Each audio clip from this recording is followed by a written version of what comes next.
जय हिंद दोस्तों। एक और नए वीडियो में आप लोगों का स्वागत है। आज हम करेंगे झारखंड जीएस। झारखंड के कुछ महत्वपूर्ण सवालों का आज हम लोग अध्ययन करेंगे और उसको सॉल्व करने का भी प्रयास करेंगे साथ साथ में। तो चलिए बने रहते हैं वीडियो में और देखते हैं कि आज का सवाल क्या है। तो चलिए समय ना वेस्ट करते हुए शुरू कर देते हैं, है ना। सबसे पहला क्वेश्चन है, झारखंड राज्य की स्थापना कब हुई थी। ये बहुत ही आसान क्वेश्चन है। तो इसका ऑप्शन है ए 1 नवंबर 2000, बी में है 15 नवंबर 2000, या सी में 10 नवंबर 2000, या डी 20 नवंबर 2000। तो इसका सही उत्तर होगा 15 नवंबर 2000। ये सही उत्तर है। चलिए इसके पीछे जो है झारखंड के निर्माण से संबंधित जो है कुछ महत्वपूर्ण बिंदुओं पर आज हम लोग प्रकाश डालेंगे। जिसमें देखिए झारखंड जो है, जैसे कि सब लोगों को पता है कि झारखंड जो है सो बिहार का एक हिस्सा था और वो दक्षिणी बिहार के नाम से जाना जाता था झारखंड को। जिस समय ये झारखंड का बिहार का ही हिस्सा था, उस समय झारखंड दक्षिणी बिहार के नाम से जाना जाता था। तो झारखंड राज्य का निर्माण बिहार राज्य एक विधेयक, जैसे बिहार राज्य पुनर्गठन विधेयक 2000 के अंतर्गत इसका निर्माण हुआ, झारखंड राज्य का निर्माण हुआ है। अब देखिए किसी भी राज्य का निर्माण का, किसी भी राज्य का हिस्से से किसी दूसरे राज्य के निर्माण के लिए एक प्रक्रिया होती है, एक संवैधानिक प्रक्रिया है। और इस प्रक्रिया के अंतर्गत ही किसी नए राज्य का जो है निर्माण किया जाता है। तो झारखंड का निर्माण बिहार राज्य पुनर्गठन विधेयक 2000 के अंतर्गत किया गया है। तो इस प्रक्रिया में, इस कड़ी में सबसे पहले जो है सो 25 अप्रैल 2000 को बिहार के विधानसभा में झारखंड राज्य के निर्माण से संबंधित बिल पेश किया गया। कब कब किया गया है? तो 25 अप्रैल को। आप लोग जो है सो नोट्स बना रहे हैं तो लिखते जाइएगा। 25 अप्रैल 2000 को ये किया गया है, बिल पेश किया गया। उसके बाद में बिहार विधानसभा से बिल पास होने के बाद में 2 अगस्त को जो है लोकसभा में बिल पेश किया गया। जैसे कि जब राज्य का जो विधानसभा होता है उसमें बिल पास होने के बाद में जो लोकसभा और राज्यसभा दोनों जगह में बिल पेश किया जाता है, तो सबसे पहले लोकसभा में प्रस्तुत किया गया। तो 2 अगस्त को प्रस्तुत किया गया, उसके बाद में पेश किया गया, उसके बाद में 11 अगस्त को, और उसके बाद 11 अगस्त को। ये डेट बहुत इंपॉर्टेंट है, आप लोग ध्यान रखिएगा, लिखते जाइएगा। 11 अगस्त को राज्यसभा में पास किया गया और फाइनली राज्यसभा में बिल पास हो जाने के बाद में 26 अगस्त को, कब? तो 26 अगस्त को, 26 अगस्त 2000 को इस 26 अगस्त 2000 को इस बिल पर महामहिम राष्ट्रपति का मोहर लग गया और झारखंड राज्य का गठन हो जाता है। झारखंड राज्य का गठन हो जाता है। झारखंड राज्य जो है भारत का 28वां राज्य बनता है और इसका गठन होता है 15 नवंबर 2000 को, जैसा कि ये सवाल भी था। तो चलिए अभी एक और प्रश्न आता है कि जिस समय झारखंड राज्य का गठन हो रहा था उस समय केंद्र में जो थे वो राष्ट्रपति कौन थे? तो उस समय केंद्र में राष्ट्रपति थे के आर नारायणन।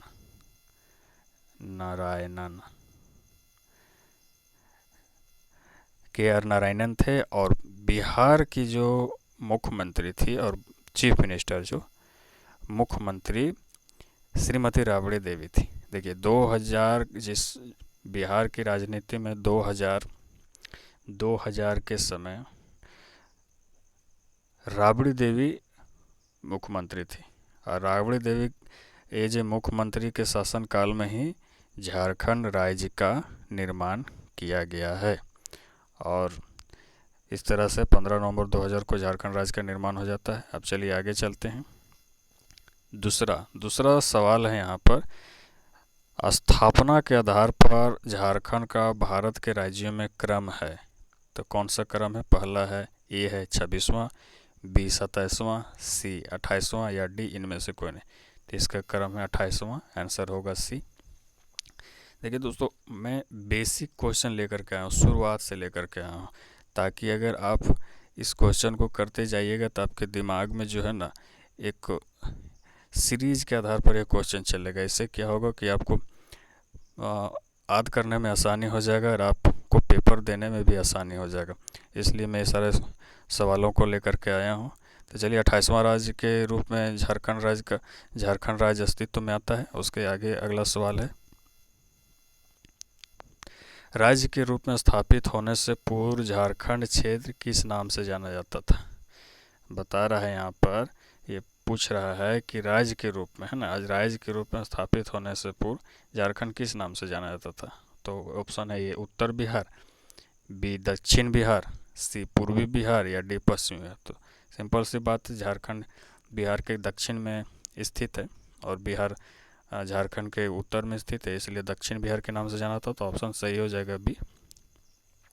अब चौथा सवाल है कि झारखंड का शाब्दिक अर्थ है। तो जैसे झारखंड का शाब्दिक अर्थ है, इसका पहला ऑप्शन है ये जल प्रदेश, बेथल प्रदेश, सी वन प्रदेश और डी इनमें से कोई नहीं। तो इसका सही ऑप्शन हो जाएगा सी। सी इज़ द राइट आंसर। और वन प्रदेश के नाम से, देखिए झारखंड में यहाँ पर खनिज और वनस्पतियों की बहुत ही अधिकता है, यानी कि जंगल जो है बिहार की अपेक्षा में झारखंड में जंगल का जो प्रतिशत है वो बहुत ही काफ़ी है, बहुत ज़्यादा है। इसके लिए इसे वन प्रदेश भी बोला जाता है और उसके आधार पर ही झारखंड का नाम दिया गया है। अब अगला सवाल पर चलते हैं। अगला सवाल है कि झारखंड क्षेत्र का प्रथम साहित्यिक उल्लेख ऐत्रेय ब्राह्मण में किस नाम से मिलता है? यानी कि ऐत्रेय ब्राह्मण जो पुस्तक है उसमें झारखंड क्षेत्र का उल्लेख किस नाम से मिलता है?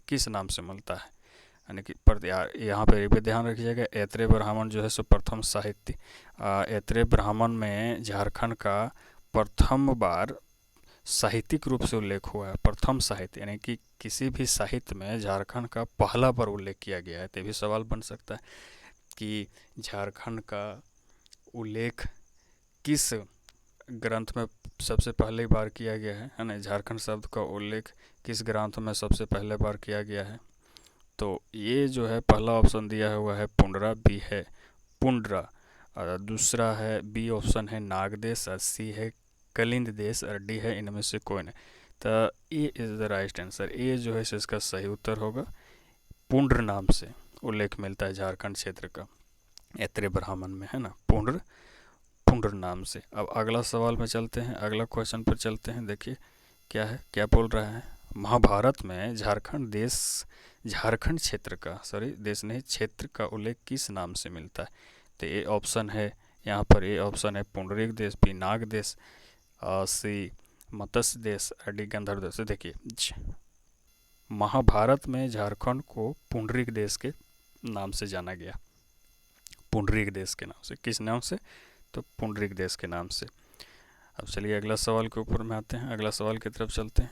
अगला सवाल है, झारखंड शब्द का प्रथम पुरातात्विक उल्लेख, पुरातात्विक यानी आर्कियोलॉजिकल डिस्क्रिप्शन जो बोला जाता है ना, पुरातात्विक उल्लेख मिलता है, कब मिलता है, किस सदी में मिलता है? तो पहला है ए है 13वीं सदी में, बी है 14वीं सदी में, सी है 15वीं सदी में, डी है इनमें से कोई नहीं। तो देखिए झारखंड शब्द का प्रथम पुरातात्विक उल्लेख जो है वो 13वीं सदी के एक ताम्र पत्र में प्राप्त होता है, यानी कि सही आंसर हो जाएगा ए, यानी कि ए इज़ द राइट आंसर। अब अगला सवाल है कि आज का झारखंड पहले के किस क्षेत्र का पर्यायवाची शब्द माना जाता है? जो वर्तमान में जो झारखंड है वो झारखंड नाम आने से पूर्व ये जो क्षेत्र है किसका पर्यायवाची शब्द था? यानी कि पर्यायवाची शब्द यानी कि एक ही वस्तु या एक ही व्यक्ति का अलग अलग नाम, है ना। तो ऑप्शन यहाँ पे दिया हुआ है ए छोटा नागपुर संथाल परगना, बी राजमहल, सी पलामू और डी इनमें से कोई नहीं। तो ए छोटा नागपुर संथाल परगना के नाम से जाना जाता था, that is a is the right answer. अब अगले सवाल की तरफ चलते हैं। अगला सवाल है दोस्तों हमारा कि संथाल परगना क्षेत्र की अति प्राचीन काल में क्या कहा जाता था। इस संथाल परगना क्षेत्र को अति प्राचीन काल में, यानी कि प्राचीन काल में, अति प्राचीन काल में किस नाम से जाना जाता था। संथाल परगना का क्षेत्र यानी कि साहेबगंज, पाकुड़, गोड्डा, दुमका का जो क्षेत्र है, यानी कि उत्तर पूर्व झारखंड का जो क्षेत्र है उसे संथाल परगना के नाम से जाना जाता है। तो वही चीज़ पूछ रहा है कि झारखंड का जो उत्तर पूर्व जो क्षेत्र है, यानी कि संथाल परगना का जो क्षेत्र है, वो अति प्राचीन काल में किस नाम से जाना जाता था, है ना, किस नाम से जाना जाता था। तो इसका सही उत्तर होगा, पहले ऑप्शन देख लेते हैं, ए नारीखंड, बी मानवर्जिका, सी करतासीना या डी इनमें से कोई नहीं। तो इसका सही उत्तर हो जाएगा A is the right answer. A यानी कि नारी खंड के नाम से जाना जाता था, नारी नहीं नरी खंड के नाम से जाना जाता था। अब अगला सवाल की तरफ देखते हैं। तो 10वां सवाल है, झारखंड में आदि मानव की उपस्थिति के आरंभिक साक्ष्य किससे संबंधित है। यानी कि आदि मानव का साक्ष्य तो मिला हुआ है, जैसे अगर हजारीबाग का इसको गुफा जो है वहाँ पर झींक पानी इसको गुफा, वहाँ पर जो है सो आदि मानव के जो साक्ष्य मिले हुए हैं, वर्तमान में भी अभी भी है, वर्तमान समय भी आप उसको देख सकते हैं। तो वही चीज़ पूछ रहा है कि झारखंड में आदि मानव की उपस्थिति के आरंभिक साक्ष्य किससे संबंधित है, किससे से संबंधित। तो ये किस युग से संबंधित है, यानी कि इसका कहने का मतलब किस युग से संबंधित है।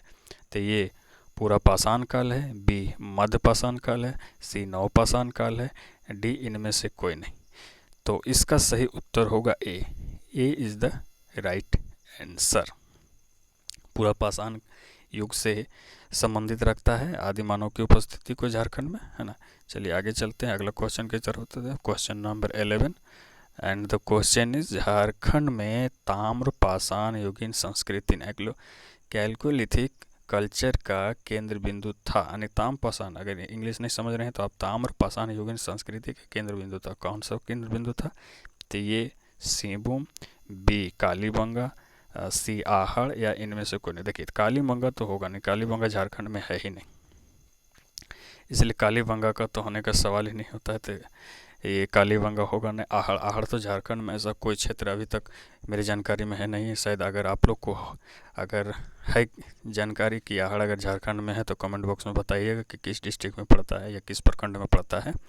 और A but the right answer is A Singhbhum का जो क्षेत्र है, सिंहभूम के क्षेत्र में जो है ताम्र पाषाण युगीन संस्कृति का केंद्र था सिंहभूम क्षेत्र। अब सिंहभूम क्षेत्र जो है झारखंड में किस क्षेत्र में पड़ता है। तो झारखंड का जो है दक्षिण पूर्व जो क्षेत्र है उसे सिंहभूम के नाम से जाना जाता है, यानी कि जिसके अंतर्गत डिस्ट्रिक्ट आते हैं पूर्वी सिंहभूम, पश्चिमी सिंहभूम, सरायकेला खरसावां, है ना। ये जो क्षेत्र है ये सिंहभूम के नाम से जाना जाता है। अब चलिए अगले क्वेश्चन की तरफ चलते हैं, अगले सवाल की तरफ चलते हैं। एंड सवाल नंबर है 12 और 12 जो कहता है, क्या कहता है कि झारखंड की सबसे प्राचीन जनजाति है। जनजाति से संबंधित सवाल है, जनजातियों से संबंधित सवाल है। जैसे कि आप लोग जानते हैं कि झारखंड में कुल 32 जनजातियाँ हैं, है ना। झारखंड में कुल 32 जनजातियों की संख्या 32 है। तो इससे संबंधित एक सवाल है कि झारखंड की सबसे प्राचीन जनजाति कौन है। तो ऑप्शन है ए असुर, बी चेरो, सी खरवार और डी संथाल। तो इसका आंसर है ए असुर इज द राइट आंसर। असुर ए। देखिए असुर जनजाति जो है, असुर जनजाति को लोहा गला करके इससे विभिन्न प्रकार के औजार बनाना, बर्तन बनाने के लिए प्रसिद्ध माना जाता है। ये जनजाति असुर जनजाति जो है लौह यानी कि लौह कला अगर बोला जाए तो उसके लिए बहुत ही प्रसिद्ध है, विख्यात है असुर जनजाति। अब चलते हैं 13 नंबर सवाल की तरफ। और 13 नंबर सवाल है कि निम्नलिखित में से कौन आदिम जनजाति है, कि कौन सा आदिम जनजाति है। यानी कि एक होता है जनजाति और एक आदिम जनजाति, यानी कि बहुत ही प्राचीन जनजाति। समय के साथ में जनजातियों में भी बदलाव होता रहा है ना। बहुत तरह का बदलाव होता रहा, उसके सामाजिक रूप से, आर्थिक रूप से, है ना, क्षेत्रीय रूप से बदलाव होता रहा है। तो उसी में जो बताया गया है कि कौन आदिम जनजाति है, ये सवाल पूछा हुआ है। तो यहाँ पर ऑप्शन है A Kanwar, B Kora, C Karmali, D Korwa. Then the right answer is D, Korwa. Korwa को आदिम जनजाति की श्रेणी में रखा गया है। कोरवा को आदिम जनजाति की श्रेणी में रखा गया। तो एकदम आप जो है सो अपने मन में भी बनाते चलिएगा और देखते चलिएगा कि आप कितना सही कर रहे हैं और कितना आपका सही हो रहा है। अगर जितना क्वेश्चन है इसमें, उसमें अगर आपका प्रतिशत अगर 70% से 80% के बीच में है, तो आपका समझिए कि झारखंड का जीएस बहुत अच्छा कंडीशन में है। तो आपको सिलेक्शन से कोई नहीं रोक सकता, है ना। तो चलिए आगे अगला क्वेश्चन की तरफ बढ़ते हैं। और अगला सवाल है मेरा ये रहा। अगला सवाल है धर्म से रिलेटेड, यानी कि झारखंड के धार्मिक और धर्म से रिलेटेड। तो जैन धर्म के 23वें तीर्थकार का नाम था, 23वें तीर्थकार का नाम था, क्या नाम था। पहला ऋषभदेव, बी पार्श्वनाथ, चौथा धार्मिक आंदोलन, सी यानी कि सी महावीर, डी इनमें से कोई नहीं। यानी कि यहाँ टाइपिंग एरर हो गया है। देखिए, ऋषभदेव जी को जैन धर्म का प्रथम जो है ये जैन धर्म से ही संबंधित है। लेकिन झारखंड में जो है 23वें तीर्थकार जो हैं वो पार्श्वनाथ हैं। यानी कि the right answer is B, the right answer is B. अब अगला सवाल की तरफ चलते हैं।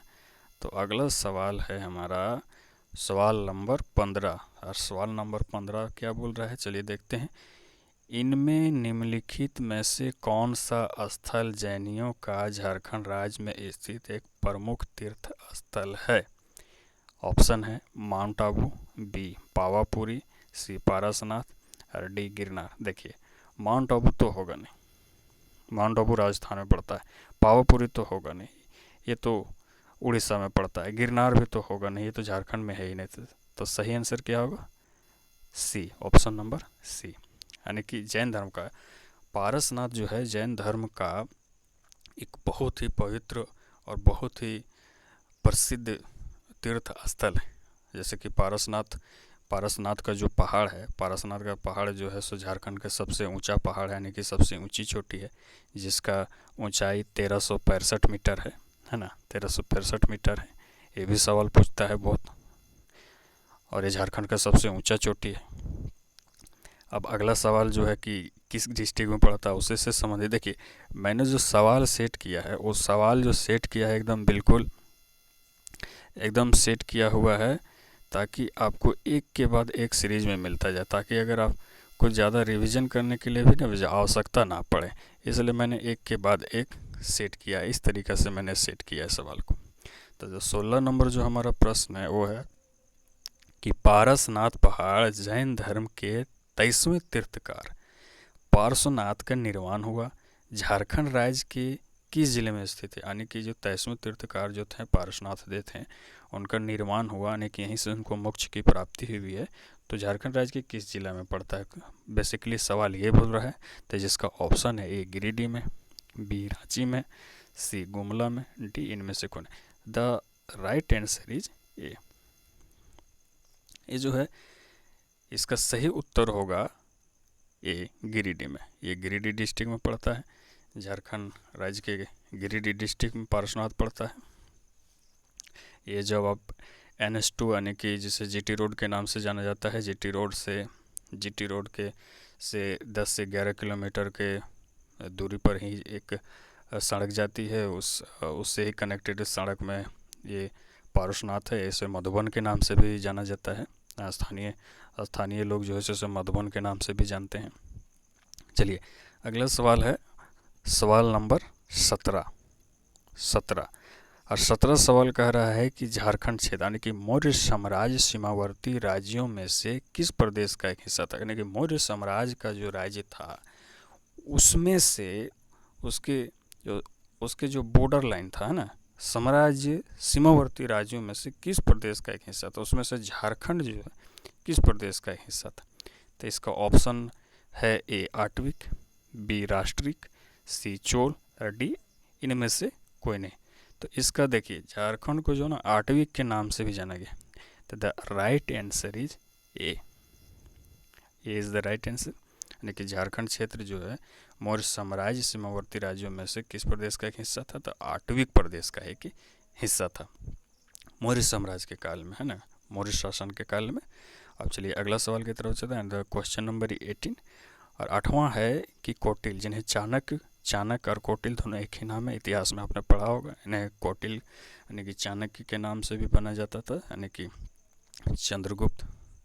चंद्रगुप्त मौर्य का जो वो सलाहकार थे, उनके राजसी सलाहकार थे। तो कौटिल्य यानी कि चंद्रगुप्त ने अपने ग्रंथ अर्थशास्त्र, इन्होंने अर्थशास्त्र का रचना किया था। आप लोगों बहुत सारे दोस्त इससे वाकिफ हो गए। अर्थशास्त्र में झारखंड क्षेत्र को कहा है, क्या कहा है, इसको क्या कहा है। तो ऑप्शन है ए कुक्कुट देश, बी कोकरा, सी कांकजोल, डी इनमें से कोई नहीं। तो तो इसका सही उत्तर होगा दोस्तों A, the right answer is A. इन्होंने कुक्कुट देश के नाम से इसे झारखंड राज्य का उल्लेख किया है, कुक्कुट देश। ये आप ध्यान रखिएगा, ये सब सवाल बहुत ही ज़रूरी है। झारखंड राज्य से संबंधित ये जो प्रश्न पूछा जाता है, इसलिए इसको एकदम आप ध्यान में रख करके एकदम चलते जाइए और दिमाग में आप बैठाते जाइए। और यह होगा कि आप वीडियो को बिना स्किप किए हुए एकदम देखते जाइए। इससे आपको क्या होगा ना कि आपका अच्छी तरीक़ा से रिवीजन होगा और मेरे बातों को भी ध्यान से सुनते जाइएगा, है ना। चलिए अगला सवाल है सवाल नंबर 19। इसमें बोल रहा है कि किसने कहा इंद्रवानक की नदियों से हीरे प्राप्त किए जाते हैं। इंद्रवानक की यानी कि इंद्रवानक की नदियाँ, यानी कि इंद्रवानक की नदियाँ किसको बोला, इंद्रवानक की नदियाँ किसको बोला गया। तो ईब नदी और शंख नदी, यानी कि शंख नदी। अगर आप झारखंड का मैप देख पा रहे होंगे तो आपके दिमाग में कि शंख नदी यानी कि गुमला सिमडेगा का जो भाग है वहाँ पे उस क्षेत्र को, तो उस नदियों से हीरे प्राप्त किए जाते हैं। किसने कहा था। तो ये बोला था, ये ऑप्शन है यहाँ पे, पहले ऑप्शन देख लेते। ए कौटिल्य ने, बी पाणिनि ने, सी पतंजलि ने और डी इनमें से कोई नहीं। तो इसका सही उत्तर होगा ए, कौटिल्य ने ही बोला था। कौटिल्य ने ही बोला था कि इंद्रवानक की नदी यानी कि ईब नदी और शंख नदी को इंद्रवानक की नदियों के नाम से संज्ञा दे करके इसे संबोधित किया है। तो उसी से बोला था, उसके बारे में ही बोला था कि इससे हीरे प्राप्त किए जाते हैं। और देखिए शंख नदी जो है सो गुमला से निकलता है और गुमला से निकल करके सिमडेगा से बहते हुए उड़ीसा में प्रवेश कर जाती है। यानी कि ये दक्षिण वाहिनी नदी है, झारखंड की एक दक्षिण वाहिनी नदी है ना।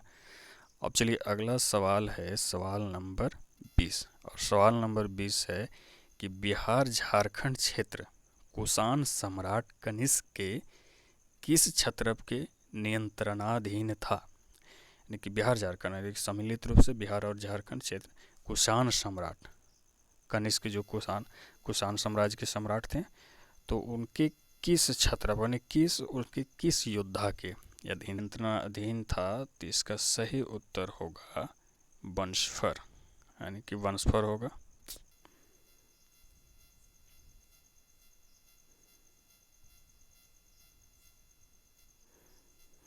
The right answer is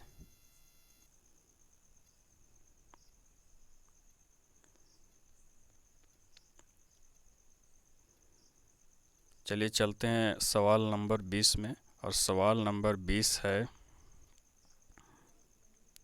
Bihar Jharkhand क्षेत्र कुषाण सम्राट कनिष्क के किस क्षत्रप के नियंत्रणाधीन, किस विरोधा के नियंत्रणाधीन में था? कुषाण सम्राट के किस विरोधा के कब्जे में था झारखंड? तो ऑप्शन है यहाँ पर A Bansfar, B Dalel Singh, C Samudragupta, D इनमें से कोई नहीं।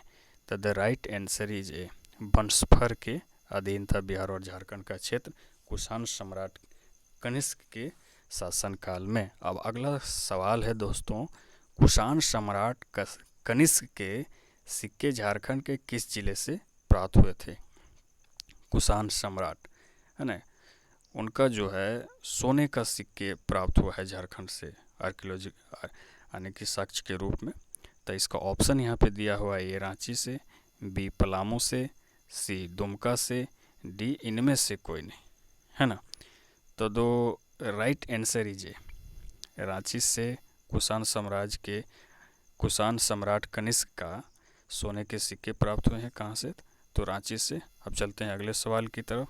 और अगला सवाल है, गुप्त शासक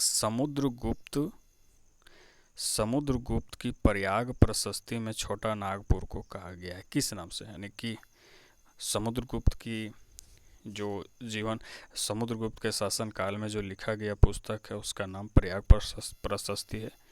तो प्रयाग प्रशस्ति में झारखंड का उल्लेख किस नाम से किया गया है ना? तो ऑप्शन है ये मरुंड देश, बी पुंडरिक देश, सी नाग देश, या डी इनमें से कोई नहीं, है ना। तो द राइट आंसर इज मरुंड देश। यानी कि आप यहाँ पे अभी एक क्वेश्चन आपका एक सवाल और यहाँ पर आपका एक सवाल और आपके लिए प्लस पॉइंट हो गया है कि प्रयाग प्रशस्ति जो पुस्तक है वो किसके शासनकाल में लिखा गया है? तो समुद्रगुप्त के शासनकाल में लिखा गया है। और वही प्रयाग प्रशस्ति में झारखंड का उल्लेख मुरुंड देश के नाम से किया गया है। अब चलते हैं अगले सवाल की तरफ। अगला सवाल है हमारा सवाल नंबर 23। और सवाल नंबर 23 है कि गुप्त शासक चंद्रगुप्त II विक्रमादित्य के राज्यकाल में भारत आए चीनी यात्री फाहियान ने झारखंड क्षेत्र को कहा है। अब देखिए यहाँ पे एक सवाल है कि चीनी यात्री फाहियान, देखिए दो चीनी यात्री भारत भ्रमण को आए थे।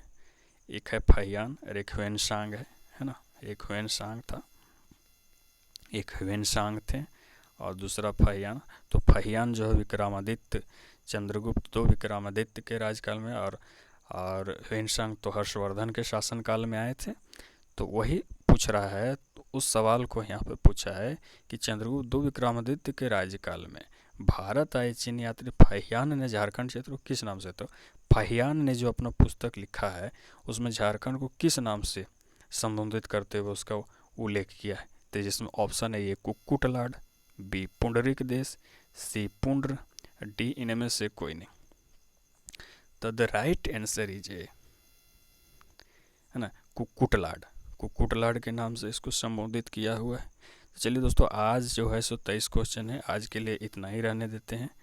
इसके अलावा जो है झारखंड जीएस का पूरा सीरीज में लेकर के आने वाला, पूरा series total A to Z, जिसमें आपका हिस्ट्री होगा, झारखंड हिस्ट्री होगा, है ना। झारखंड हिस्ट्री, जितने सारे झारखंड में आंदोलन हुए हैं, जनजातीय आंदोलन, इसके साथ में यहाँ के खान खनिज संपदा, उसके बाद उद्योग, उसके बाद में नदी बहुउद्देशीय परियोजनाएं, यहाँ की प्रशासनिक व्यवस्था, है ना, यहाँ की शासन प्रणाली, यहाँ पर कृषि, यहाँ का अर्थव्यवस्था, झारखंड की अर्थव्यवस्था, इस सारे तमाम बिंदुओं पर मैं MCQs क्वेश्चन लेकर के आऊँगा।